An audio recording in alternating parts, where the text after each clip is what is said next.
Autistic बच्चा कभी भी कुछ लाइफ में कर नहीं सकता है, वो पढ़ नहीं सकता है, अच्छा काम नहीं कर सकता है, कुछ अचीव नहीं कर सकता है। This is the very common myth. But ये भी एक मिथ ही है, इसको मिथ तक ही रहने दीजिए, क्योंकि ऑटिस्टिक बच्चा भी बहुत कुछ अचीव कर सकता है। हमारे पास बहुत सारे ऐसे एग्जाम्पल्स है कि इवन इंडिया का एक फर्स्ट ऑटिस्टिक बच्चा जो मॉडलिंग में गया है, जो उसका मॉडलिंग करियर उसने स्टार्ट किया है, he was a first male autistic kid from India. Lakme fashion week में अगर आप देखो तो आपको उसका वीडियो मिलेगा। ऐसे बहुत सारे हैं, किसी बच्चे, कोई बच्चा स्विमर बना है, किसी ने मॉडलिंग करी है, किसी ने एक्टिंग करी है।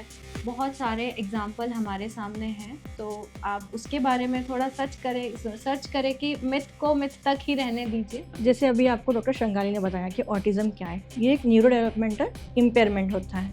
मतलब आपका डेवलपमेंट थोड़ा अच्छा नहीं हुआ है या रुक गया है। इसका मतलब ये नहीं है, जैसे आपने मिथ्स की बात की, तो जैसे सबसे बड़ा और कॉमन मिथ अगर मैं कोई बोलूँ, तो जब पेरेंट्स हमारे पास आते हैं या फिर मेरे पास आते हैं, वो मुझसे पूछते हैं कि मैम कोई भी मतलब जहाँ से उन्होंने गाइडेंस लिया या जिनके पास वो गए फॉर फर्स्ट अपॉइंटमेंट या फिर कंसल्टेशन, तो उन्हें ये बोल दिया जाता है कि आपका बच्चा एबनॉर्मल है या फिर मेंटल है या फिर पागल है। ऑटिज़म कोई एबनॉर्मलिटी नहीं है, कोई डिसेबिलिटी नहीं है और ना ही आपका बच्चा पागल है, ठीक है? ये एक डिसऑर्डर है या फिर एक कंडीशन है। आप इसको कोई डिसीज़ नहीं कह सकते हो। और लोग बोलते हैं कि ये क्योर नहीं होता है, ठीक है? हाँ, मैं मानती हूँ कि इसका अभी तक कोई क्योर नहीं है, बट ये रिकवर हो सकता है। इंटरवेंशन से आप इसका रिकवरी मोड काफ़ी अच्छा है। जैसे मैम ने बताया कि लैक्मे फैशन वीक में मॉडलिंग कर रहे हैं बच्चे, स्विमिंग में कुछ कर रहे हैं।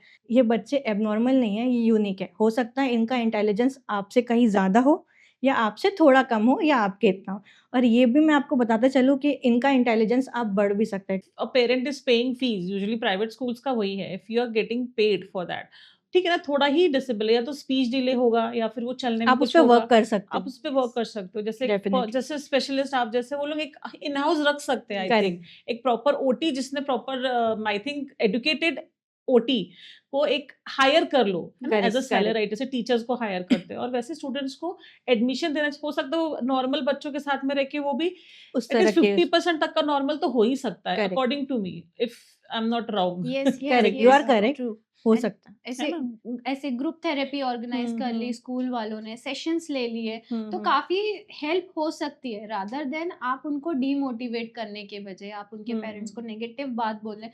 एक तो आप एडमिशन नहीं देते हो, दूसरा आप उनको नेगेटिव चीजें और बोल देते हाँ, हो। पेरेंट्स भी अलग यस डिप्रेशन में हाँ, चले जाते हैं, करेक्ट। बच्चों यस के साथ-साथ तो पेरेंट्स भी आई थिंक डिप्रेशन में ही रहते होंगे कि यस मेरा बेबी इतना टाइम से मतलब ही ये इज़ नॉट कंडीशन है। नॉर्मल, हाँ, इस स्पेशल कंडीशन में है। यस। तो स्कूल वालों ने ये स्टेप सामने से लेना चाहिए हुँ, कि हुँ। उन्होंने ऐसे साइकोलॉजिस्ट हायर कर लिया, ऑक्यूपेशनल थेरेपिस्ट हायर कर लिया, एक छोटी सी टीम हायर कर लिया। अगर आप डेली नहीं भी बुला सकते तो हफ्ते में 2 बार के सेशंस वर्कशॉप्स रख। करेक्ट, टाइप्स, यस हाँ। यस। तो इस चीज का अवेयरनेस आई थिंक स्कूल वालों को भी देना काफी इम्पोर्टेंट हो गया। और पहली बात तो कि डॉक्टर डॉक्टर के पास भी जाने के पहले पहले हुँ, हुँ। पेरेंट्स को पता होना चाहिए हुँ, हुँ। कि तो आप आपको। ऐसे टाइप्स बता सकते हैं यस। मुझे कि मतलब what are the types of autism, मतलब कैसे डिफरेंशिएट करेगा? ये तो काफ़ी कम हो गया है। काफ़ी 75% से अबव चांसेस है कि बच्चा आपका रिकवर होगा। देखो, जब हम असेसमेंट करते हैं, उसमें 3 मॉड्यूल्स होते हैं। फर्स्ट ये कि आपके बच्चे को, अगर मैंने ऑटिज़्म का उनका टेस्ट किया, तो फर्स्ट ये कि माइल्ड ऑटिज़्म आया, फॉर एग्ज़ाम्पल किसी एक को। सेकंड में अगर मैंने किया, उसका मॉडरेट आया, और अगर हम जब करते हैं थर्ड में, तो हो सकता है कि सीवियर आए। जिसका माइल्ड आता है, वो काफ़ी रिकवर और बहुत जल्दी हो सकता है। अगर आप सबका हेल्प ले रहे हो, सारे थेरेपिस्ट का, ओटी का, ठीक है? आपने एक प्रॉपर कॉम्बिनेशन ऑफ थेरेपीज़ दिया है उन्हें, तो बच्चा माइल्ड में काफ़ी क्विकली रिकवरी मोड पर आ जाएगा। वो फंक्शनिंग करना स्टार्ट कर देगा।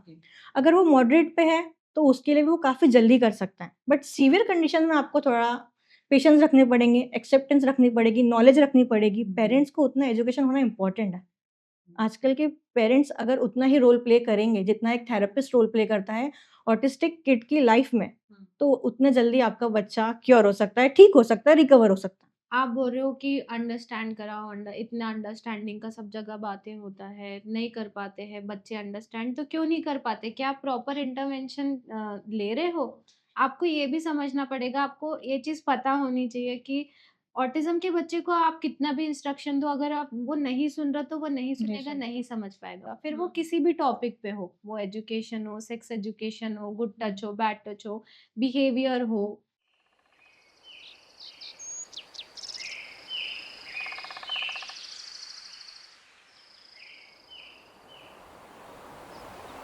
Hi friends, good morning. आप सबका स्वागत है मेरे शो थोड़ी बहुत ज़िंदगी में। April month autistic awareness month है, तो इसी टॉपिक पे आज मेरे स्टूडियो में हमने 2 गेस्ट बुलाए हैं। एक है डॉक्टर श्रृंगाली और एक है डॉक्टर फातिमा। आइए उनका स्वागत करते हैं। Hi doctor, hi Shringali, welcome. Hi Fatima, welcome to my show thank you so and much. Thank you so much for coming. So सबसे पहले Fatima, could you please introduce yourself? Okay, I am doctor Fatima. मैं एक psychologist and sexual health expert हूँ। Okay, मैंने PhD किया है in psychology and sexual health counselling और मैं बेसिकली साइकी केयर हेल्थ में काम करती हूँ। ये एक ऑनलाइन प्लेटफॉर्म है जहाँ पे मैं एज अ सीनियर सेक्सोलॉजिस्ट और सेक्स थेरेपिस्ट की वजह से काम करती हूँ। ओके, मैं एक यूनिकॉर्न एआई एक मेंटल हेल्थ ऐप है, मैं उसमें भी as a senior sex therapist की रोल में प्ले करती हूँ। एंड या मैं टिकल एंड टॉट्स जो क्लिनिक है डॉक्टर श्रृंगाली का, मैं उसमें as a psychologist child psychologist की तरह काम करती हूँ। जो मैं असेसमेंट टूल्स होते हैं बच्चों के, वो रोल प्ले करती हूँ। या Dr. Shrangali, could you please also just give one brief about you? Yes, so hello friends, my name is doctor Shringali Barmate और मैं एक ऑक्यूपेशनल थेरेपिस्ट हूँ। मैं स्पेशल बच्चों के साथ काम करती हूँ, जैसे कि autism, ADHD, down syndrome. Okay. सो बच्चों के जितना भी डेवलपमेंट और कॉग्निटिव के इसमें मैं बच्चों के साथ काम करती हूँ और मेरा क्लिनिक है यहीं नागपुर में by the name of Tickle and Tots child development centre. So मेरा सबसे पहला क्वेश्चन तो ये रहेगा कि what is autism and how it is different, मतलब वो डिफरेंशिएट कैसे करेंगे हम? ऑटिज्म क्या है? आप उसको एक एलैबोरेट कर दीजिए। सो ऑटिज़म इन जनरल लैंग्वेज में हम ये बोले तो एक न्यूरोलॉजिकल डिसऑर्डर है, जहाँ पे बच्चे का सोशलाइजेशन जाता है, जहाँ पे बच्चे का कम्युनिकेशन लैक होता है, बच्चे के बिहेवियर इश्यूज आते हैं। सो बहुत ही छोटे टर्म्स में अगर हमको डिफाइन करना होता है तो हम सिर्फ यही देख सकते हैं कि बच्चे में अगर सोशलाइजेशन नहीं है, कम्युनिकेशन नहीं है, तो हम वैसे एक समझ सकते हैं कि माइट बी बच्चे में वो लैकिंग की वजह से ऑटिज्म के फीचर्स हमको देखने मिल जाते हैं। What are the common myths जो हम करेक्ट कर सकते हैं ऑटिज्म? सो ऑटिज्म के बहुत सारे ऐसे मिथ्स है कि बच्चे पूरी तरीके से आपको सुनते नहीं हैं, समझते नहीं हैं, बच्चों में फीलिंग्स नहीं होती है, वो आपको वैसे एम्पैथी शो नहीं करते, एक्सप्रेशंस शो नहीं करते, तो पेरेंट्स को और लोगों को यही लगता है कि बच्चे बिल्कुल भी आपके तरफ इमोशनली अटैच नहीं हो सकते, तो इट्स अ मिथ, ऐसा नहीं है। उनमें भी काफ़ी इमोशंस होते हैं और वो भी चीज़ें अंडरस्टैंड करते हैं, सिचुएशंस अंडरस्टैंड करते हैं। दूसरा ये कि ऑटिज़म के बच्चे कुछ कर ही नहीं सकते हैं, पढ़ नहीं सकते हैं, लिख नहीं सकते हैं, लाइफ में कुछ भी नहीं कर सकते हैं। तो ये भी एक मिथ है, ऐसा कुछ नहीं है। ऑटिज़्म के काफ़ी सारे ऐसे एग्ज़ाम्पल हैं हमारे पास कि जहाँ पे लोगों ने बहुत कुछ अचीव किया है। What are some common myths about autism? So autism का सबसे कॉमन मिथ तो ये है कि ऑटिज़्म के बच्चे लाइफ टाइम कभी कुछ अंडरस्टैंड नहीं कर पाएँगे, उनमें फीलिंग्स नहीं होती है, इमोशंस नहीं होते हैं, पेरेंट्स को यही लगता है। बट ऐसा नहीं है, उनमें भी फीलिंग्स होती है और वो भी चीज़ें, एनवायरनमेंट सब कुछ अंडरस्टैंड करते हैं। इट्स जस्ट वो शो नहीं करते, वो एक्सप्रेसिव लैंग्वेज उनकी इतनी अच्छी नहीं होती, बट ऐसा नहीं है कि वो उनमें इमोशंस नहीं होते।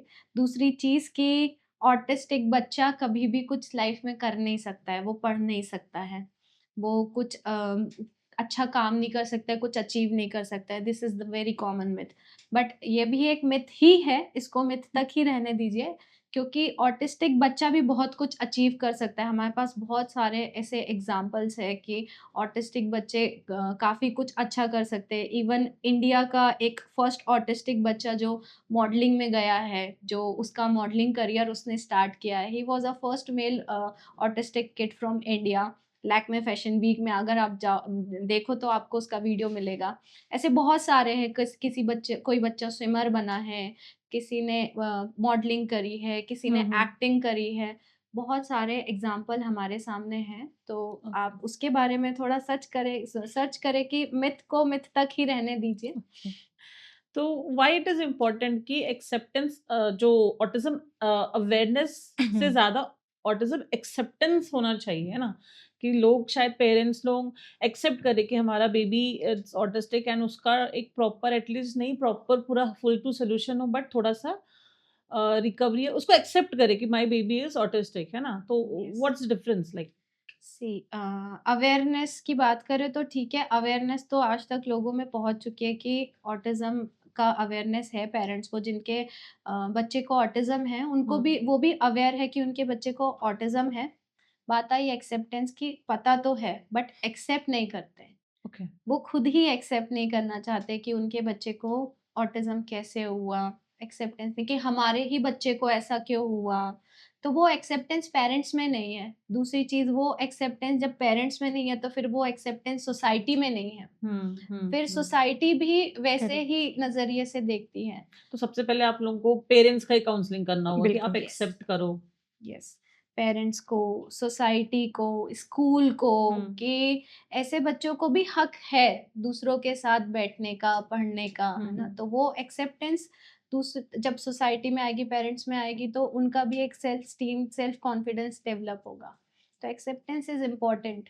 तो पेरेंट्स कैसे सपोर्ट करेंगे इस चीज़ को like how can they support this to मतलब कि भाई मेरा बच्चा ठीक है मैंने एक्सेप्ट कर लिया है एंड नाउ व्हाट उसका आगे का जैसे सपोर्ट करना है अपने बच्चे को सपोर्ट करना है या प्रॉपर किसी डॉक्टर के पास ले जाना है या थेरेपिस्ट के पास ले जाना है उसके बारे में क्या जैसे कहेंगे? अभी आपको डॉक्टर शंगाली ने बताया कि ऑटिज्म क्या है, ठीक है? ये एक न्यूरो डेवलपमेंटल इम्पेयरमेंट होता है।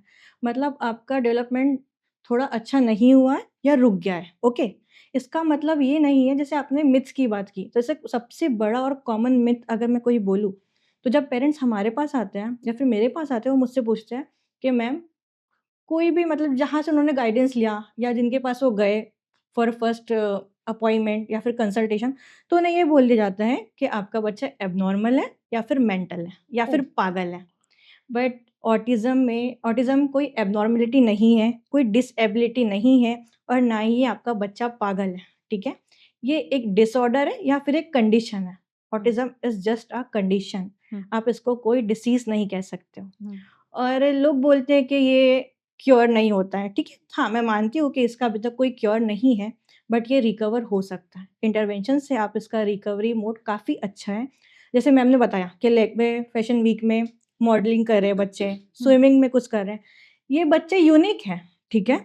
ये बच्चे एबनॉर्मल नहीं है, ये यूनिक है। हो सकता है इनका इंटेलिजेंस आपसे कहीं ज़्यादा हो या आपसे थोड़ा कम हो या आपके इतना हो। और ये भी मैं आपको बताते चलूँ कि इनका इंटेलिजेंस आप बढ़ भी सकता है, ठीक है? आप जब हमारे पास कोई बच्चा आता है, उनको कोई इश्यू हो रहा है, तो हम उनका जब आईक्यू टेस्ट करते हैं, ठीक है?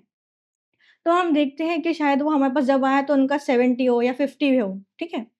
पर वो होता है जब हम उनके ऊपर काम करते हैं। पर हमारी एक प्रॉपर टीम होती है, जहाँ पे ओटी होते हैं, ऑक्यूपेशनल थेरेपिस्ट होते हैं, स्पीच थेरेपिस्ट होते हैं, बिहेवियर थेरेपिस्ट होते हैं, साइकोलॉजिस्ट होते हैं, जो एक चाइल्ड साइकोलॉजिस्ट होते हैं, जो असेसमेंट करते हैं बच्चे का कुछ टूल्स के साथ, ठीक है?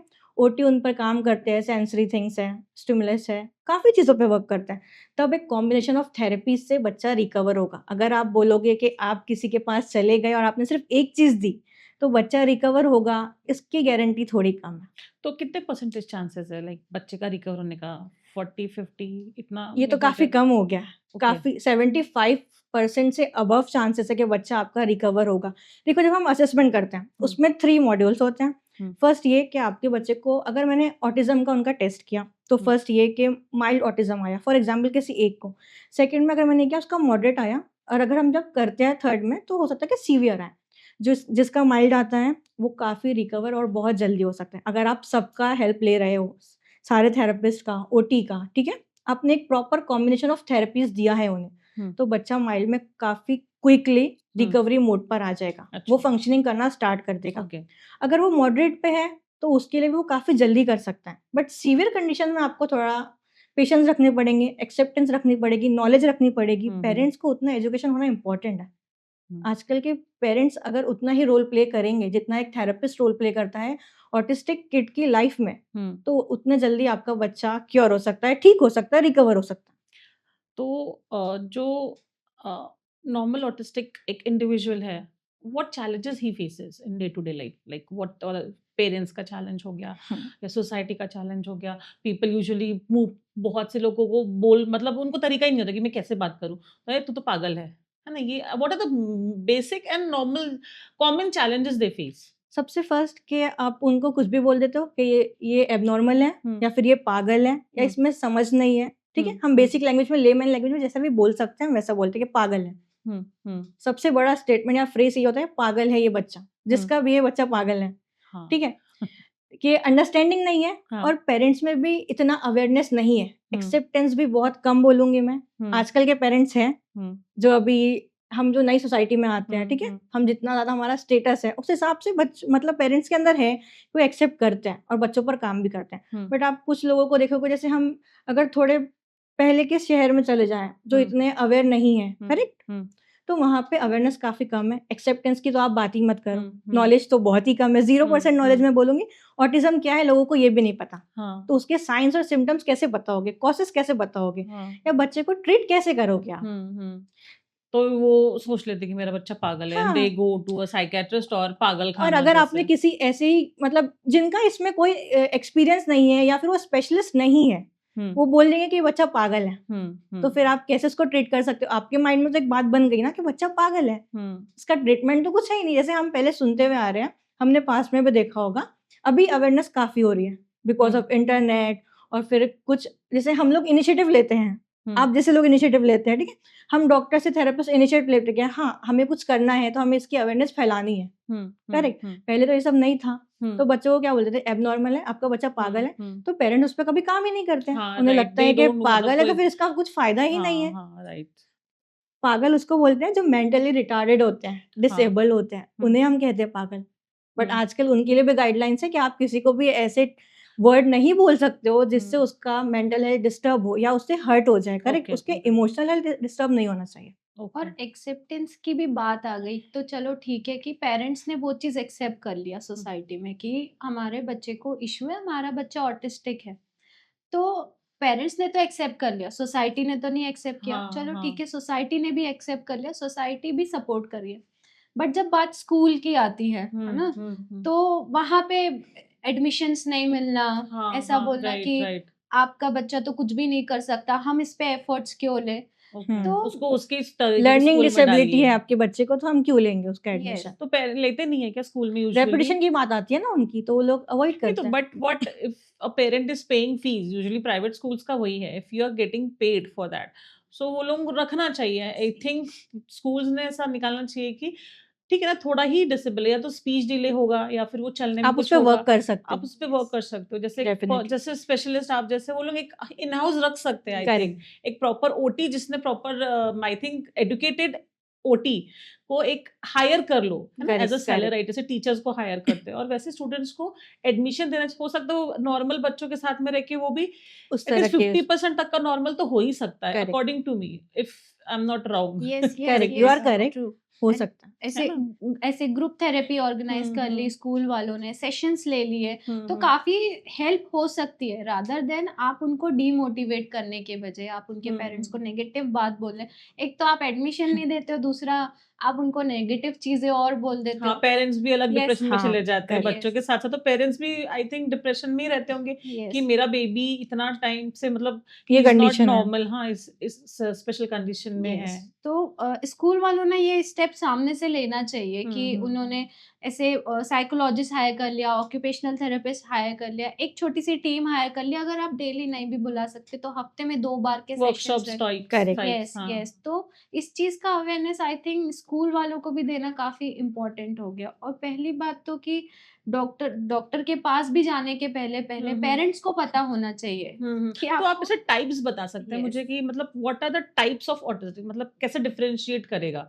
से मतलब साइंस। हाँ, इसमें साइंस, यस एग्जैक्ट कि सिम्टम्स। ऑटिज्म के हम फीचर्स जिसको बोल सकते हैं, हम ऑटिज्म में बोलते हैं रेड फ्लैग्स। हाँ, या यस, ओके, सो तो हम वो कैसे डिफाइन कर सकते हैं कि अगर आपका बच्चा मैंने आपको पहले ही बोला था कि इसमें सोशलाइजेशन लैक होता है, तो बच्चे का सोशलाइजेशन एकदम लैकिंग में चला जाता है, सोशलाइज नहीं इफ यू होता। कैन स्टार्ट, मतलब आप ये बताइए मुझे कि कौन से एज से हम देख सकते हैं बच्चे में, तो See, वहां से हाँ। यस, अगर बच्चा 12 मंथ का है, 13 मंथ का है, हाँ। तब से उसमें फीचर्स आने स्टार्ट हो स्टार्ट हो जाते हैं जाएगी। कि बच्चा अकेला खेल रहा है, दूसरे ओके। बच्चे के साथ नहीं खेल रहा है, पीयर हम्म। ग्रुप के साथ नहीं खेल रहा है।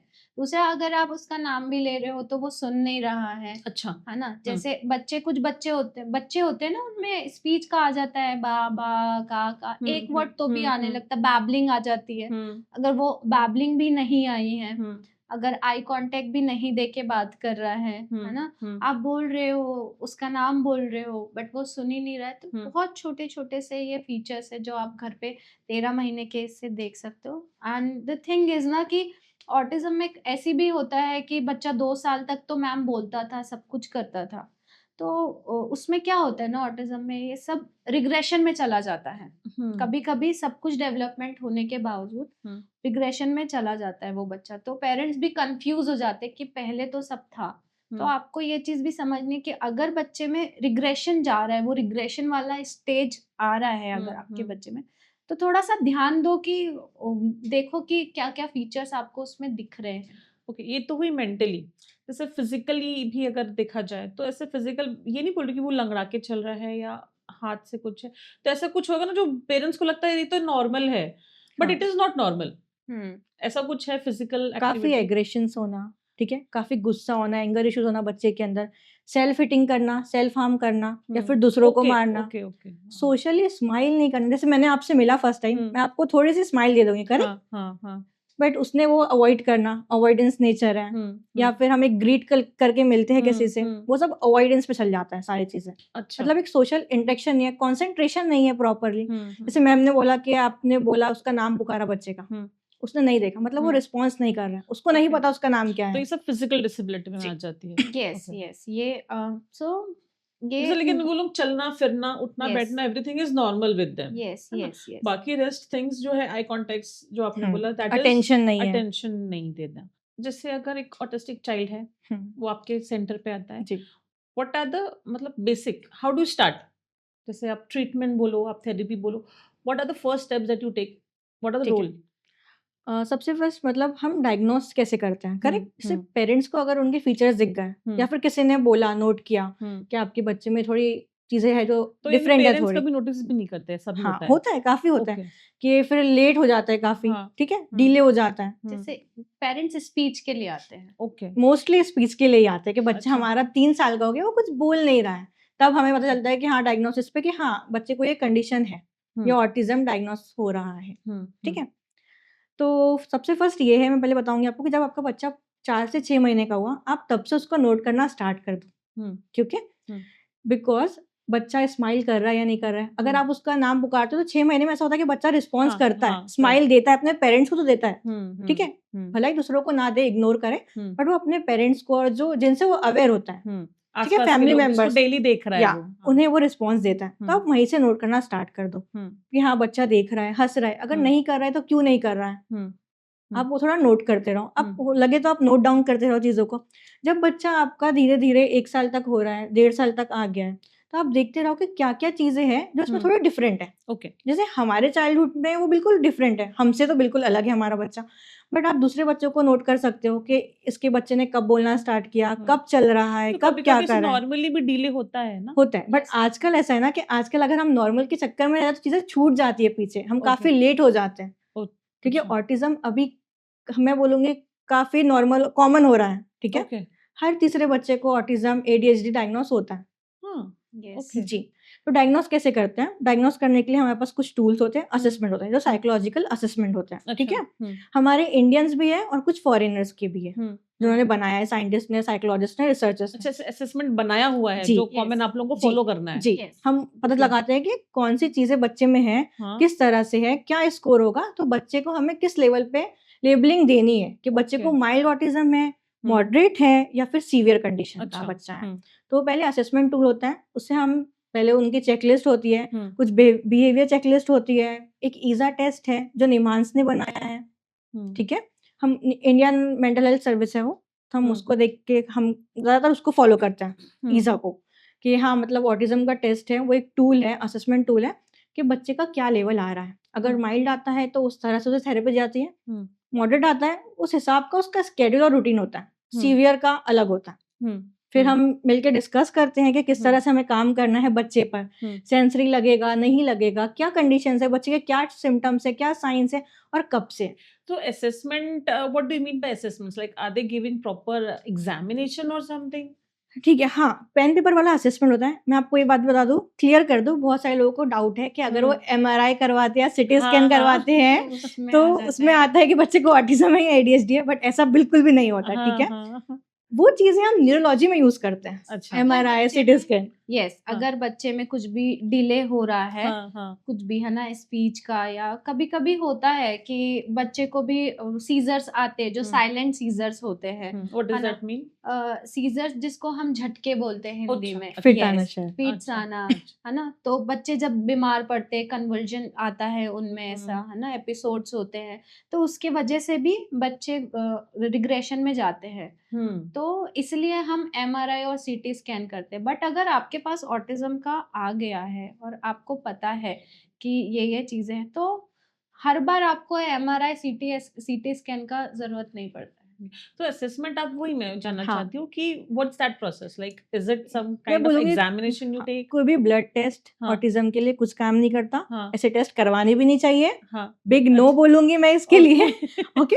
हाँ, असेसमेंट ऐसे होते हैं जो पेन पेपर वाले होते हैं, चेकलिस्ट होती है, ठीक है? अच्छा, जो ओके। आपका साइकोलॉजिस्ट है, हम्म, जो आपका थेरेपिस्ट है, वो हम्म, देखेगा कि हम्म, बच्चे को क्या कंडीशन है, उनके पेरेंट्स होंगे, बच्चा होगा, सामने इस तरह का एग्जामिनेशन होता है। ओके। या तो आप क्वेश्चंस पूछेंगे, जी, देन यू विल हाँ, टिक इट, हाँ या दिस इज और दैट, फिर दिस हम इज उसको दैट। नोट करते हैं ओके, प्रॉपरली, अच्छा। बच्चे को अपने अंडर गाइडेंस रखते हैं कि किस तरह से वो बिहेव कर रहा है, किस तरह से रिस्पॉन्स दे रहा है, उस तरह से हम उसकी रिपोर्ट बनाते हैं। ओके, तो वो मार्क्स से पता चलेगा कि इट इज जी, माइल्ड, मॉडरेट या और एक्सट्रीम। या ओके, बिल्कुल। ओके। ऐसा कोई साइंटिफिक टेस्ट नहीं है अभी तक उसके लिए कि आप बोलोगे एमआरआई कर लिया तो दिख गया, या फिर मैंने ब्लड टेस्ट कर लिया तो दिख गया। टाइफाइड के टेस्ट होते हैं, काफ़ी सारे टेस्ट होते हैं ना, पर वैसे कोई टेस्ट नहीं होता। ओके, तो वो बस आप लोग एज अ यस, चेकलिस्ट के थ्रू, यस। ऐसा हाँ, जिस उसको सिंपल वर्ड्स डायग्नोस में। किया जाता है जिसमें कि हम हाँ। बच्चे का बिहेवियर देखते हैं, बच्चे की हिस्ट्री देखते हैं, पेरेंटल हिस्ट्री देखते हैं कि कहीं पेरेंट को तो पहले कहीं पे किसी के रिलेशन में तो किसी को ऐसा कुछ था नहीं, ऑटिज़्म था नहीं, एडीएचडी था नहीं।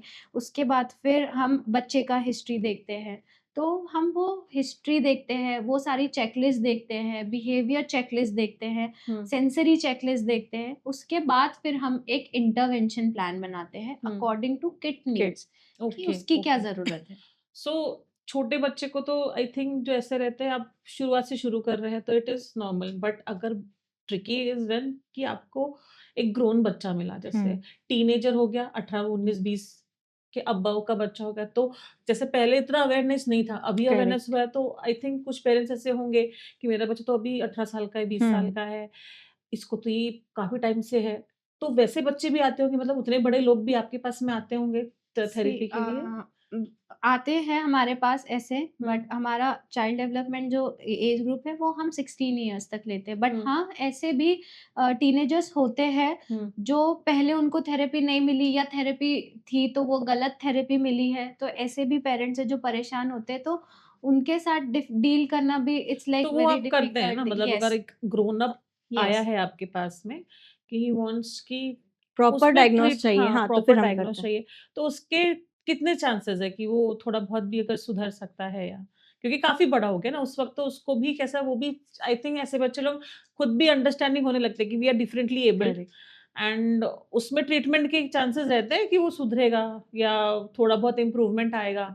सी आप उसकी बिहेवियर मॉडिफिकेशन कर सकते हो, ओके। उसके बिहेवियर के हिसाब से, है ना? हुँ। कि वो अगर आप कहीं सोसाइटी में जा रहे हो और अगर वो ऐसे बिहेव कर रहा है, शाउट कर रहा है, तो आप मॉडिफाइड कर सकते हो उसके बिहेवियर्स को, अच्छा। है ना? आप उसको काउंसिल कर सकते हो। हुँ। तो हाँ, हम उसके साथ भी हेल्प कर सकते हो, उसको भी काफ़ी हेल्प मिलेगी अगर आप उसको जैसे वो ज़िद कर रहा है प्रॉपर रास्ते, यस, हाँ। स्टबर्ननेस है, वो काफ़ी कंट्रोल हो सकता है। इंटरवेंशन दो तो। एटलीस्ट 50% तक का सुधरे, या फिर क्योंकि बहुत बार ऐसा होता है पेरेंट्स अवॉइड करते हैं ना, अगर मेरा बच्चा ऐसा करे तो फंक्शंस वगैरह में जाना ही अवॉइड करते हैं करेक्ट। पेरेंट्स, ऐसा होता है। तो आपके पास में अगर आए तो आप वैसे ट्रीटेबल, मतलब एटलीस्ट 50-40% तो भी चांसेस है कि वो यस, एटलीस्ट बिहेवियर जो है वो उसका थोड़ा सा मॉडिफाइड हो जाए, मॉडिफाइड हो यस। जाए, है ना? One more question I would like to ask कि what are few sensory issues, like जो इश्यूज होता है ऑटिस्टिक चाइल्ड में, वो क्या है? सो सेंसरी इश्यूज का बात किया जाए तो सेंसरी इंटीग्रेशन जिसको हम बोलते हैं या सेंसरी प्रोसेसिंग डिसऑर्डर हम जिसको बोलते हैं वो ऑटिज्म में काफ़ी कॉमन है, जिसमें हमारे बॉडी के जो सेंसेस होते हैं है ना, जैसे कि हमारा विजन हो गया, हमारा स्मेल हो गया, ये सारे पांच सेंसेस है। इसके अलावा भी जो और सेंसेस है, वेस्टिबुलर हो गया, प्रोप्रियोसेप्शन हो गया, इंटरोसेप्शन हो गया, तो ये ऑल टुगेदर मिलके जो सेंसरी सिस्टम बनाते हैं, इसमें न्यूरोलॉजिकल थोड़ी जो गड़बड़ हो जाती है ना, तो उसके वजह से बच्चे अलग अलग टाइप के बिहेवियर शोज करने लगते हैं। जैसे कि बच्चे हैंड फ्लैपिंग करेंगे, है ना, बच्चे अगर कहीं क्राउडेड प्लेस में गए तो बहुत इरिटेट हो जाएंगे क्योंकि उनको किसी का टच नहीं पसंद है। अच्छा। हाँ, अगर गाड़ी चल रही है तो बच्चे को वो गाड़ी चल रही है और चलते चलते रुक गई तो बच्चा उसमें भी इरिटेट होने लगेगा क्योंकि बच्चे को मोशन चाहिए, उससे उसको रिलैक्सेशन मिल रहा है। अच्छा। तो ये सब टेक्निक्स है ना, बच्चे अपने आप को सेल्फ रेगुलेट करते हैं। आपने देखा होगा कई बच्चे होते हैं जो कंटिन्यूअसली अपना पूरा शर्ट चबा जाते हैं, पूरी कंटिन्यूअसली थंब सकिंग करते हैं, हर चीज़ बस मुँह में डाल लेते हैं। तो ये सेंसरी इश्यूज़ की वजह से होता है कि अगर आपने उनको स्लीव्स फ़ोल्ड कर दी या कपड़ों के टैग उसमें लगे रहे, तो बच्चे उससे भी इरिटेट हो जाएँगे। कपड़े पे छोटा-सा पानी का छींटा भी पड़ गया या कुछ भी गंदा भी हो गया, तो तुरंत शाउट करने लगेंगे कि प्लीज़ चेंज इट। तो ये सारे बिहेवियर्स होते हैं। बच्चे टो वॉकिंग करते हैं, है ना? ये भी एक सेंसरी इश्यू की वजह से ही होता है। तो वॉकिंग मीन्स ऐसे से ऊपर हाँ, करके से यस, चलना। बच्चे पैर ऐसे ऊपर अच्छा। करके फिर ऐसे टो वॉकिंग करते हैं, वो एक हो गया। बच्चे अपने हेड बैंग करने लगेंगे या खुद को मारने लगेंगे, तो ये सब कुछ सेंसरी बिहेवियर हो गए जिसके वजह से ऐसे बिहेवियर शो करते हैं। कुछ बच्चे होते हैं ना, स्कूल से कंप्लेन आने लगती है कि आपका इन जनरल भी बच्चों में टैंट्रम ये शो कर यस रहा है। हाँ, हाँ, टेंट्रम हाँ। शो कर रहा है, एक स्टबर्न जगह है। बैठ नहीं रहा, स्टबर्न हाँ, है। ये भी एक सेंसरी इश्यू की वजह से भी हो सकता है। और बच्चा ज़ोर से बहुत मैम बहुत गड़ा के लिख रहा है, उसको प्रेशर सीख कर रहा है तो पेंसिल का नोक ही टूट जाता है, इतने प्रेशर से बच्चा है, तो वो भी सेंसरी इश्यू के वजह से होता है। तो there is a very thin line between sensory and behaviour, जहाँ पे सेंसरी पे हम काम करते हैं, But बिहेवियर पे usually I think behaviour parents therapist. and teachers avoid these kind of thing, है ना? या yes, they avoid. Because they think कि it's normal। मेरे ख्याल से नॉर्मल बच्चा है, वो थोड़े दिनों में ठीक हो जाएगा। यस। हो जाता है ऐसे नॉर्मली थोड़े दिनों में यस, ठीक? अगर बोला जाए न्यूरोटिपिकल बच्चे, हाँ, वो कवर कर लेते हैं, बट न्यूरो डाइवर्स के साथ आपको मॉडिफिकेशन करना पड़ता है, उनके साथ आपको वैसा सपोर्ट देना पड़ता है, तो बच्चे काफ़ी हद तक रिकवर करते हैं, आपको सपोर्ट करते हैं। क्या होता है ना, अगर बच्चे का अगर चीज़ हैम्पर नहीं हो रहा है, आजकल तो सारे स्कूल वाले बोल देते हैं कि नहीं ये तो हाइपर एक्टिव है, इसको तो ऑटिज़्म है, ये है। तो ऐसा नहीं होता है। बिहेवियर्स पहचानना और सेंसरी इश्यू पहचानना, ये पता होना चाहिए, पेरेंट्स को भी पता होना चाहिए, टीचर्स को भी पता होना चाहिए। इसलिए बोलते हैं कि हर चीज़ ज़िद नहीं होती, है ना? और हर चीज़ सेंसरी नहीं होता। आप पहचानो कि क्या सेंसरी है। अगर आप डेली रूटीन में चीज़ें करते हो, है ना? जैसे और हर चीज़ में, हर शेड्यूल में, हर एक्टिविटी में अगर वो सेंसरी बिहेवियर आ रहा है कंटिन्यूअसली, बच्चा कंटिन्यूअसली फिजिटिंग कर रहा है ना? स्टिमिंग कर रहा है, कंटिन्यूअसली स्टिमिंग चालू है उसकी, ना पढ़ पा रहा है, ना लिख पा रहा है, ना खेल पा रहा है, कुछ भी कम्युनिकेशन नहीं कर पा रहा है, तो वो सेंसरी में आएगा। बट अगर आप उसको पढ़ाने बैठ रहे हो और तब वो स्टिम कर रहा है, तो वो बिहेवियर है। अच्छा, तो तो ये वो आपको बिहेवियर यस डिफरेंस वो पहचानना डिफरेंस चाहिए। पहचानने में एग्जैक्टली क्योंकि यूजुअली कैसा होता है पेरेंट्स लोग अवॉइड करेंगे, हाँ समय के साथ में ठीक हो जाएगा, जैसे जिद कर रहा है या बार बार कुछ चबा रहा है या गुस्सा कर रहा है, हर छोटी बात पे रो रहा है, क्योंकि आजकल तो हर छोटी बात पे हर बच्चा ही रोता है टेंट्रम्स है ना? बताता है। टेंट्रम्स तो हर बच्चा ही दिखा रहा है, मुझे ऐसा लगता है। तो उसमें आपको भी काफी टाइम तक का यानी ऑब्जर्व करना Correct. पड़ेगा कि how long this tantrums are going, है ना? तो उस हिसाब से आपको ट्रीट या फिर एक प्रॉपर ये करना कभी पड़ेगा। कभी ऐसा होता है ना कि बच्चे को लर्निंग डिसेबिलिटी है, डिसलेक्सिया हो गया, डिसग्राफिया हो गया, बट आप पहचान नहीं पा रहे हो, आपको हाँ। लग रहा है कि बच्चा तो अभी लिखेगा, नहीं रहा। उसको आता नहीं है या फिर बहुत आलसी है बच्चा। मेरा बच्चा पढ़ता है, बोलता है, बट वो लिखता नहीं है। हाँ, हो हाँ, सकता तो है ये उसको तो कॉमन है प्रॉब्लम ना, हो, लेकिन हो सकता है उसके साथ प्रॉब्लम हो।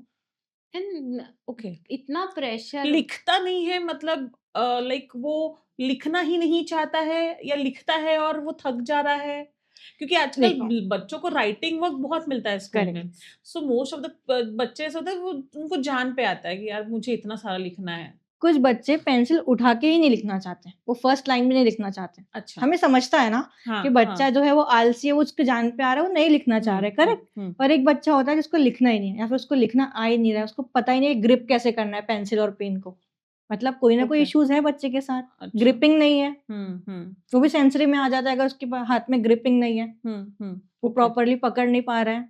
अच्छा। सो मे बी कोई कंडीशन हो सकती है। स्ट्रेंथ ही नहीं है, आपको अंडरलाइन कॉज भी देखना पड़ेगा ना। यानी nowadays if you have a baby you have to be very Cautious. Careful, और यस। ऑब्जर्वेंट एक्चुअली देखा Correct, जाए तो, correct. कि आपको ऑब्जर्व करना है कि मेरा बच्चा ये सब चीजें नॉर्मली कर। I think this is common nowadays, Yeah. पहले Yes. इतना नहीं था व्हेन वी वर किड्स, तो ये सब चीजें हमने शायद, मुझे हाँ। लगता है उतने ऑटिस्टिक बच्चे भी थे होंगे कि नहीं पता नहीं, हो सकता अवेयरनेस ना हो, थे अवेयरनेस होंगे यस बट अवेयरनेस नहीं होगा। Yes yes okay. And what are like comparatively what differentiate girls womens and boys में, कितना डिफरेंस है या कॉमन है ये सब चीजें परसेंटेज वाइज अगर देखा जाए तो?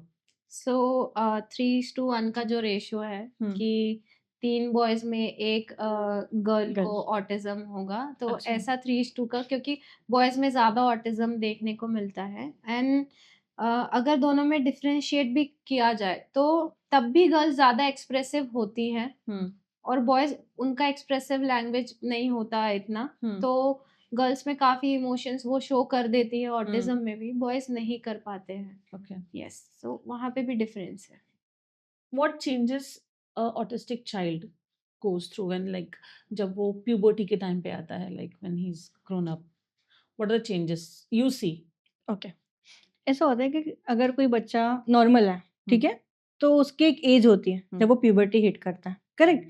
हम मानते थे प्यूबर्टी हिट करना मतलब 13 से 15 साल के बीच में, बट आजकल हम देखते हैं काफ़ी जल्दी प्यूबर्टी हिट हो जाती है।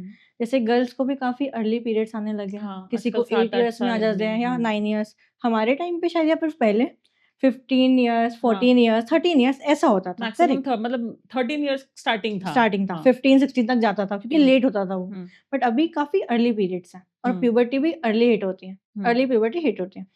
हाँ, बट हाँ, जो ऑटिस्टिक चिल्ड्रन होते हैं, इनमें लोग बोलते हैं कि शायद इनमें प्यूबर्टी हिट नहीं करती या फिर काफ़ी लेट होती है या फिर काफ़ी अर्ली होती है। और उनमें एक और फीचर्स है जो लोग बोलते हैं कि ये लोग इमोशनल नहीं होते, ठीक है? ये लोग इमोशंस शो नहीं कर सकते या फिर कभी-कभी डिफ़िकल्टी हो जाती है उनके अंदर कि वो इमोशन शो नहीं कर पा रहे, ठीक है? बट हाँ, दे आर इमोशनल, वो इमोशन शो करते हैं, उनके अंदर इमोशंस भी होते हैं, बट आप शायद समझने में गलती कर देते हो या फिर आपको आप समझ नहीं नहीं समझ आता। पाते, हाँ, हाँ। आप नहीं समझ पाते, ठीक है? ऐसा होता है। और इनके अंदर भी प्यूबर्टी हिट होती है, हार्मोनल चेंजेस होते हैं, काफ़ी अच्छे से होते हैं, जैसे एक नॉर्मल इंसान के होता है वैसे ही होता है। और ये भी एक पॉइंट है कि लोगों को लगता है कि शायद इनकी जो सेक्सुअल फीचर्स हैं, ठीक है? या फिर सेक्सुअल हेल्थ है, वो इनके डिस्टर्ब होती है या एब्सेंट होती है। ऐसा नहीं है।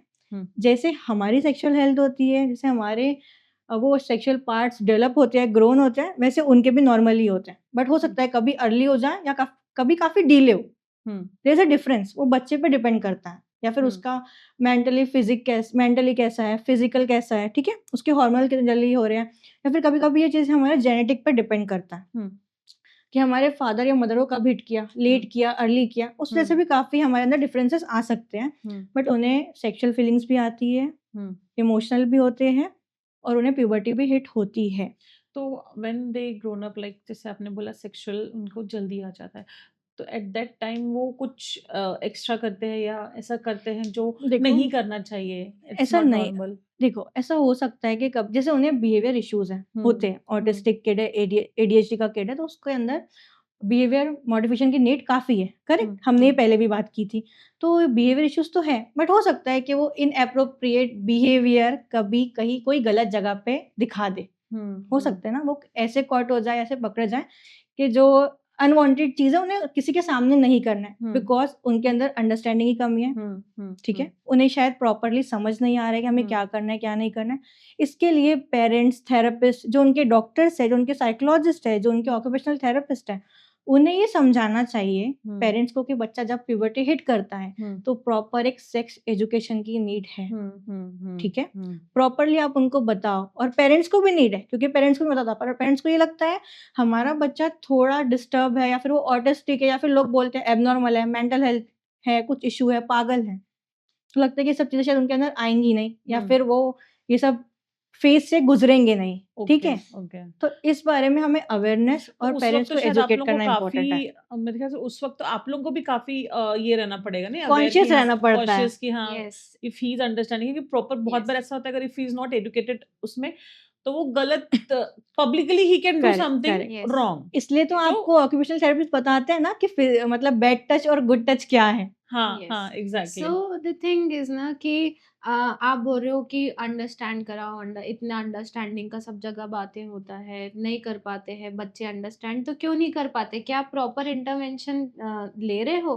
आपको ये भी समझना पड़ेगा, आपको ये चीज़ पता होनी चाहिए कि ऑटिज्म के बच्चे को आप कितना भी इंस्ट्रक्शन दो, अगर आप वो नहीं सुन रहा तो वो नहीं सुनेगा, सुन नहीं समझ पाएगा। What you can do, you can use visual cues, क्योंकि एक ऑटिस्टिक बच्चे की मेमोरी विजुअलाइजेशन इतना अच्छा होता है कि अगर आपको कुछ भी उसको सिखाना है तो आप उसको बोलकर इंस्ट्रक्ट कर कर नहीं समझा सकते, वो नहीं वैसे अंडरस्टैंड कर पाएगा। बट जब आप उसको फिजिकल प्रॉम्प्ट देके या फिर कार्ड्स के साथ, विजुअल प्रॉम्प्ट्स के साथ जब आप उसको चीजें सिखाओगे तब वो अंडरस्टैंड करेगा। आपको सिर्फ ऐसे हाथ खड़े नहीं कर लेना है कि नहीं ये तो कुछ भी नहीं समझेगा, फिर वो किसी भी टॉपिक पे हो, वो एजुकेशन हो, सेक्स एजुकेशन हो, गुड टच हो, बैड टच हो, बिहेवियर हो, कुछ भी ए से लेके जी तक भी सिखाना है, तो नहीं समझ पा रहा है तो आपके पास ऑप्शन है विजुअल क्यूज का, आप वो ट्राई करो। At least just listen to your therapist कि वो क्या बोल रहा है। अगर इंटरवेंशन प्लान में हो आप तो आप सबका सुनो, बिहेवियर थेरेपिस्ट का, ओटिस का, स्पीच का,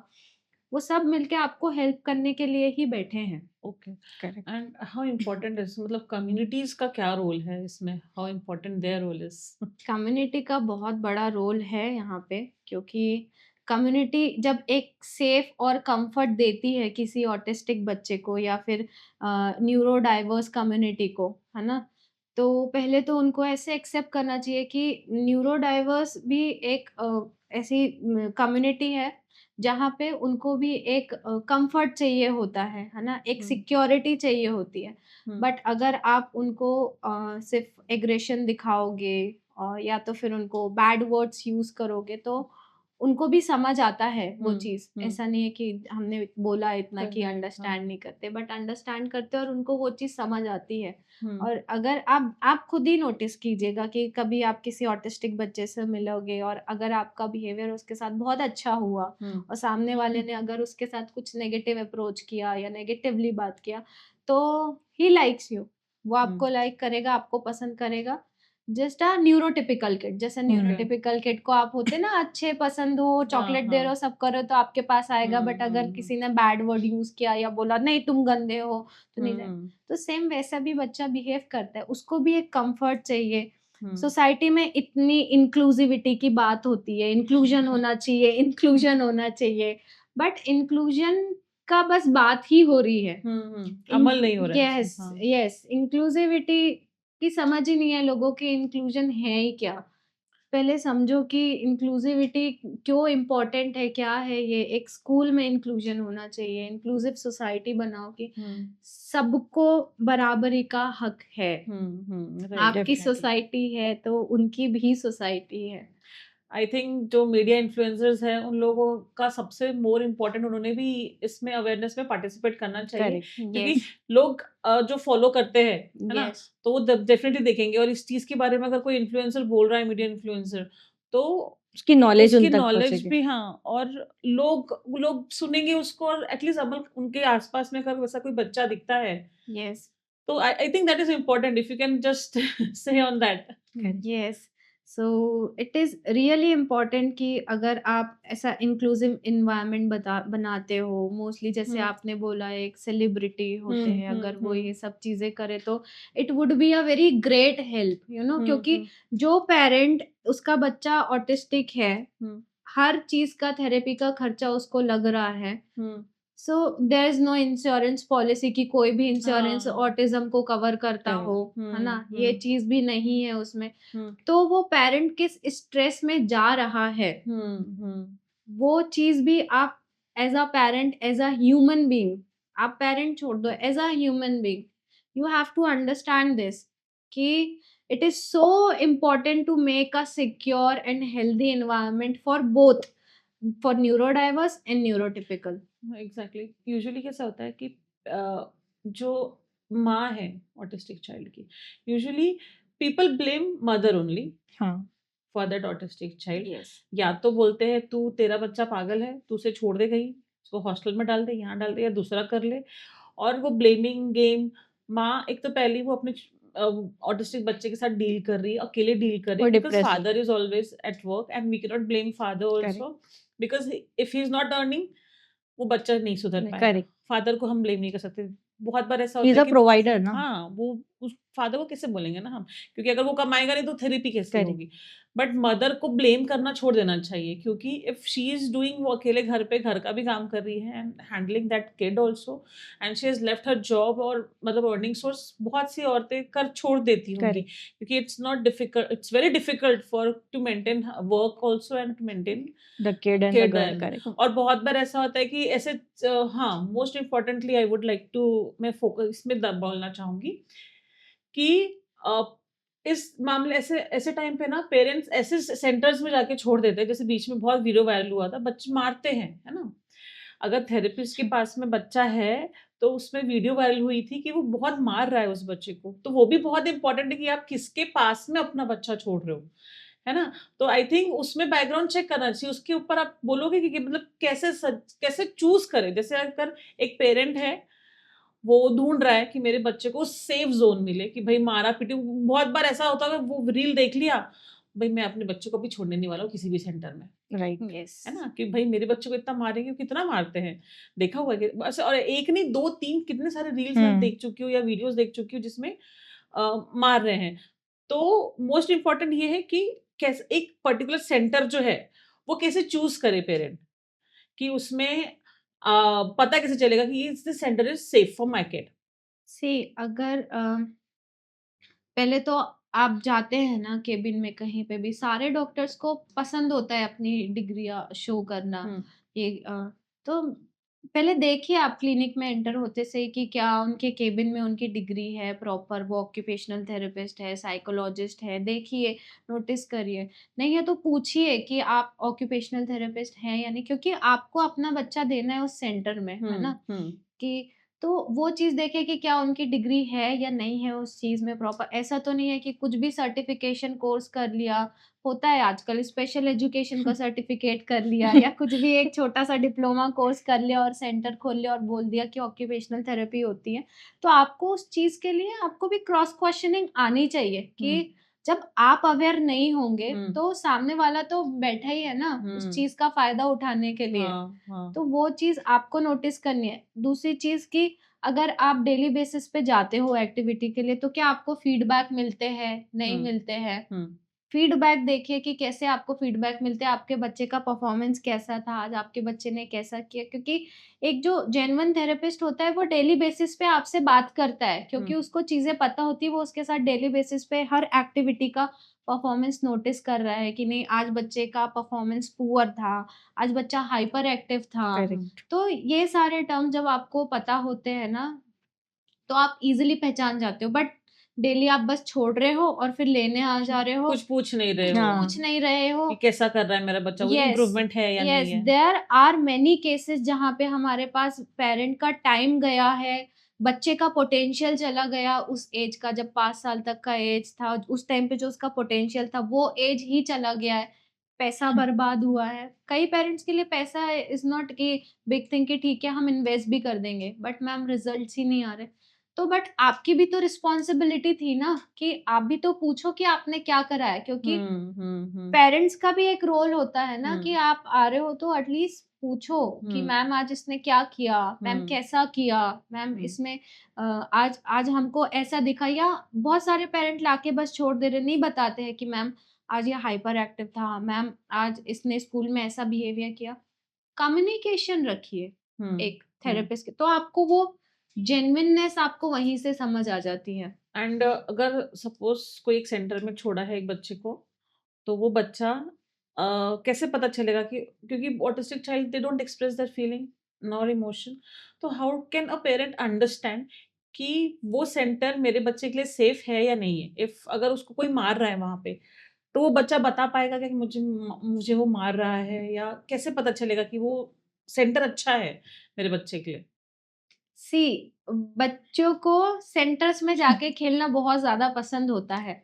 अच्छा। स्टार्टिंग की अगर आप बोले तो पहले बच्चा आकर, क्योंकि ऑटिज्म के बच्चे को उनका जब रूटीन थोड़ा सा भी चेंज होता है, अगर 10 बजे का उसका ब्रेकफास्ट टाइम है और अगर आपने 11 बजे दिया तो बहुत चिड़चिड़े हो जाते हैं, ठीक है।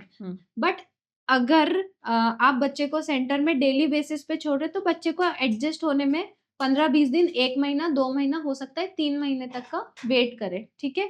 तब तक बच्चा रहेगा। जब बच्चे का इमोशनल बॉन्ड बन गया एक बार थेरेपिस्ट के साथ, है ना, तो क्या होगा ना, वो बच्चा डेली वहां जाना चाहेगा। अच्छा। बट अगर बीच बीच में एक कभी जा रहा है, रो रहा है, फिर कभी नहीं जा रहा है, हैप्पी होके नहीं निकल रहा है, बहुत ज्यादा ऐसा लग रहा है कि घर आके भी बहुत ज्यादा ऐसा शो कर रहा है एंगर, या तो एक बच्चे का रिपीटेटिव भी लैंग्वेज होता है ऑटिज्म में, मारा मारा, कुछ भी चीज बोल सकता है, जो भी उसको बोला हुआ, या नहीं जाना है, यस, अवॉइड नहीं जाना करेगा है, वहां तो जाना। वहां जाना वो अवॉइड करेगा। तो आपको समझना है, क्योंकि कई बच्चे रिपीट भी करते हैं, जैसे उनको भी कोई जैसे होता है ना, कोई पागल बोल देता है तो कंटिन्यूअसली वही वही रिपीट करेंगे, पागल पागल पागल पागल। तो ऐसे उनमें जो रिपीटेटिव बिहेवियर होते हैं ना, वो आप नोटिस करो कि कब उसका बिहेवियर कैसा हो रहा है थेरेपी सेंटर से निकलने के बाद और थेरेपी सेंटर में जाने के पहले, अच्छा। कि किस एनर्जी के साथ वो जा रहा है। तो आपको वहां पे चीजें समझ आ सकती हैं। ओके। बट आपको अवेयर होना पड़ेगा, you should be parent aware. Has to be आपको मोर प्रोएक्टिव इन दिस। पहले Yes. पेरेंट को इतना नॉलेज होना चाहिए कि हमारा बच्चा करेक्ट इंसान के पास जा रहा है या नहीं, exactly. Choose the right one. Choose the right person. पहले आप उतना नॉलेज ले लो कि हम्म। ऑटिज्म क्या है, किन लोगों का इसमें रोल प्ले होता है, जैसे कि साइकोलॉजिस्ट, ऑक्यूपेशनल थेरेपिस्ट। अगर आपका बच्चा बोलता नहीं है तो स्पीच, मतलब आपको स्पीच के लिए लगते हैं, ठीक है, स्पीच थेरेपिस्ट होते हैं। तो आपको एक चूज द राइट वन लेना है कि किस पाथ में हमको जाना है और किन लोगों की हेल्प लगेगी। क्योंकि बिना लैंग्वेज के साथ भी मेरे यहाँ जो बच्चे आते हैं वो मेरे से झगड़ा करते हैं, मुझ पे गुस्सा करते हैं, मुझे प्यार दिखाते हैं, मुझे पता होता है कि ये उनका कौन सा इमोशन है। तो वो समझना तो उसके लिए इम्पोर्टेंट है। आपको भी बहुत पेशेंस रखना Yes, पड़ेगा, है yes, ना? yes. You बिना cannot be angry on them. yes, बिना स्पीच के भी they show their emotions. Emotions, Yes. okay. It's just you So have if to they understand. like you, they'll show how Yes, correct. important आप हो उनके लिए, है Yes, ना? right. Okay. And how important is medicines? Like medicines का क्या role है? इसकी medicines है, medicine से ठीक हो जाते हैं बच्चे? क्योंकि मैंने देखा है काफी सारे reels है, कुछ आपको doctors एड्स है। आते होंगे ना हाँ, कि जैसे ठीक हो सकता है, ठीक आप हो ये सकता लीजिए है, 3 महीने तक, या फिर 1 मंथ का कोर्स है, 3 मंथ का कोर्स है, आप करो, फिर ठीक हो जाएगा आपका बच्चा, ठीक है। तो ये बहुत बड़ा मिसकंसेप्शन या मिथ है कि आपका बच्चा ऑटिज्म एक दवाइयों से, आप ऑटिज्म आपके बच्चे को ठीक कर सकता है। ओके। अभी तक ऐसी कोई मेडिसिन नहीं बनी है जो ऑटिज्म को ठीक करे। ओके, ठीक हाँ, है? ये बहुत इम्पोर्टेंट आई थिंक चीज है, क्योंकि एड्स तो चलते ही है कि ये दवाई लो, ऑटिज्म ठीक हो जाएगा, सो देयर इज नथिंग। और पेरेंट्स को होता है ना कि हमारा बच्चा जल्दी ठीक हो हाँ, जाए। हाँ, सब हाँ। पेरेंट्स के अंदर एक रहता है कि बच्चा जल्दी ठीक हो जाए, तो वो लेते हैं, हाँ, ठीक है? हाँ, हाँ। वो एलोपैथिक भी लेते हैं, होम्योपैथिक भी लेते हैं, काफी सारे टाइप की मेडिसिन लेते हैं। आजकल गमीज आई है, लोग वो हाँ, बोलते हैं कि ओके। ये ले लो आप, बच्चे को नींद अच्छी आएगी, स्लीप प्रॉब्लम है, स्लीप डिस्टर्बेंस है, बट ऐसा आपको अवॉइड करना है। वो छोटा सा बच्चा, उसकी नींद अगर डिस्टर्ब भी हुई तो आपको एक स्केड्यूल बनाना है, आपको एक रूटीन बनाना है। आप वैसे उसका मॉडिफिकेशन कर सकते हो, आप उसको दवाइयों का आदी क्यों बना रहे हो? आप अगर मैं अगर एक नींद की मेडिसिन लूंगी, मैं उसकी एडिक्टेड हो जाऊंगी, क्योंकि मेरा स्लीप रूटीन डिस्टर्ब होता है। मैं कभी जल्दी सोती हूँ, मेरे कभी लेट नाइट काउंसलिंग होती है, तो मैं कभी लेट भी सोती हूँ, काफी बाहर की काउंसलिंग आती है, तो होता है ऐसा। तो मैं अगर उसके लिए मेडिसिन लेने लग जाऊँ तो मेरा स्केड्यूल तो काफी डिस्टर्ब हो गया ना। मैं उसके बिना सो ही नहीं पाऊंगी, कभी मुझे नींद ही नहीं आएगी। ड्रग के जैसा है फिर। करेक्ट। ऑटिज्म के लिए कोई मेडिसिन नहीं है। In short there is no medicine. No. और डॉक्टर्स देते भी हैं, ठीक है, बट उससे बच्चे का दिमाग सिर्फ सुन होता है, वो एकदम साइलेंट और शांति रह सकता है। अच्छा। बस। तो वो हाइपर एक्टिविटी नहीं दिखाएगा, हाँ वो टेंट्रम्स नहीं बताएगा, हम्म। वो एग्रेशन शो नहीं करेगा। बस बैठा रहेगा पेरेंट्स को लगेगा बच्चा हमारा रिकवरी रि- मोड पर है, रिकवर हो रहा है, बट आपको ये नहीं पता एक साइलेंट किलर है। ऑटिज्म को आप कैसे रिप्रेजेंट करना चाहोगे? सो ऑटिज्म की कम्युनिटी के लिए एक लोगो डिसाइडेड है। पहले एक लोगो था पजल का, जो एक पजल पीस था, वो काफ़ी उसकी कंट्रोवर्सी हुई और काफ़ी लोगों को बुरा भी लगा, उनकी भावनाओं को ठेस पहुंची कि पजल पीस इज़ लाइक कि कुछ डिसेबिलिटी है जिसको जोड़ने की कोशिश है, या एक बीमारी है जिसको सुधारना चाहिए, ऐसा पजल पीस का मतलब था हिंदी में। बट अभी चेंज होके शिफ्ट होके हाँ उसको कर दिया गया है इन्फिनिटी का, कलरफुल इन्फिनिटी है ओके जो Symbol. यस जो रिप्रेजेंट करता है लिमिटलेस पॉसिबिलिटीज को, लिमिटलेस एबिलिटीज को। Okay so it's a colourful infinity logo जिसको हम ऑटिज्म की कम्युनिटी को रिप्रेजेंट करते हैं। ओके अच्छा यस एंड आप क्या मैसेज देना चाहेंगे जो स्पेशली ऑटिस्टिक चाइल्ड के पेरेंट को एंड कम्युनिटी को? ठीक है, तो मेरा पेरेंट्स से यही सबसे बड़ा मैसेज होगा कि आप अपने बच्चे को जितना जल्दी डायग्नोस कर सकते हो, अर्ली इंटरवेंशन ले सकते हो, उतना जल्दी आप आओ थेरेपिस्ट के पास, ऑक्यूपेशनल थेरेपिस्ट के पास, साइकोलॉजिस्ट के पास। वो आपको एक प्रॉपर वे ऑफ जो भी स्टेप होती है, वो बताएँगे कि आपको किस तरह से डायग्नोस करना है, किस तरह से आपको थेरेपी लेनी है, किन-किन चीज़ों की रिक्वायरमेंट होगी। और प्लीज़ हाँ, आपने अगर अपने बच्चे को थेरेपी सेंटर लेकर आया, आपका बच्चा थेरेपी कितने टाइम लेगा? 45 मिनट्स, 45 60 मिनट्स बस। क्योंकि हमें बहुत सारे बच्चों के साथ काम करना है, हम हुँ। सिर्फ़ आपके सिंगल चाइल्ड के साथ तो काम नहीं कर रहे हैं ना। हुँ। तो आपको भी अपने घर का एनवायरनमेंट बिल्कुल हमारी तरह ही बनाना है, पॉज़िटिव, रीइन्फोर्समेंट वाला, हुँ। जिससे आपका बच्चा वहाँ पे भी ऐसा ही फ़ील करे जैसा वो एक थेरेपी सेंटर में फ़ील करता है। हुँ। तो मेरा मैसेज यही है कि आप भी उतना एजुकेशन नॉलेज लो, हुँ। आप भी प्रॉपरली थेरेपिस्ट से उतना कम्युनिकेशन रखो कि वो आपको सारा फीडबैक बता सके आपके बच्चे के बारे में, हुँ। कि वो क्या कर रहा है, कितना इम्प्रूवमेंट है, पुअर परफॉर्मेंस है, कैसा परफॉर्मेंस है, आज कितनी ज़्यादा चीज़ें उसने नहीं की, कुछ नया ट्राई किया या नहीं किया, पॉजिटिव था, नहीं था, नेगेटिव था, नहीं था।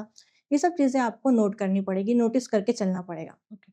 तो ताकि आप एक छोटा-सा मतलब यहाँ पे 60 मिनट्स का सेशन होने के बाद में घर पे भी उसको वैसा एटमॉस्फेयर मिलना चाहिए। तब जाके उसका और करेक्ट, अच्छे से मतलब जल्दी वो जो जल्दी है रिकवर होगा ना। हाँ, correct. And what about community like लोगों अपार्ट फ्रॉम जो उसके आस-पास में जो लोग रहते हैं, उनको आप क्या बोलना चाहोगे?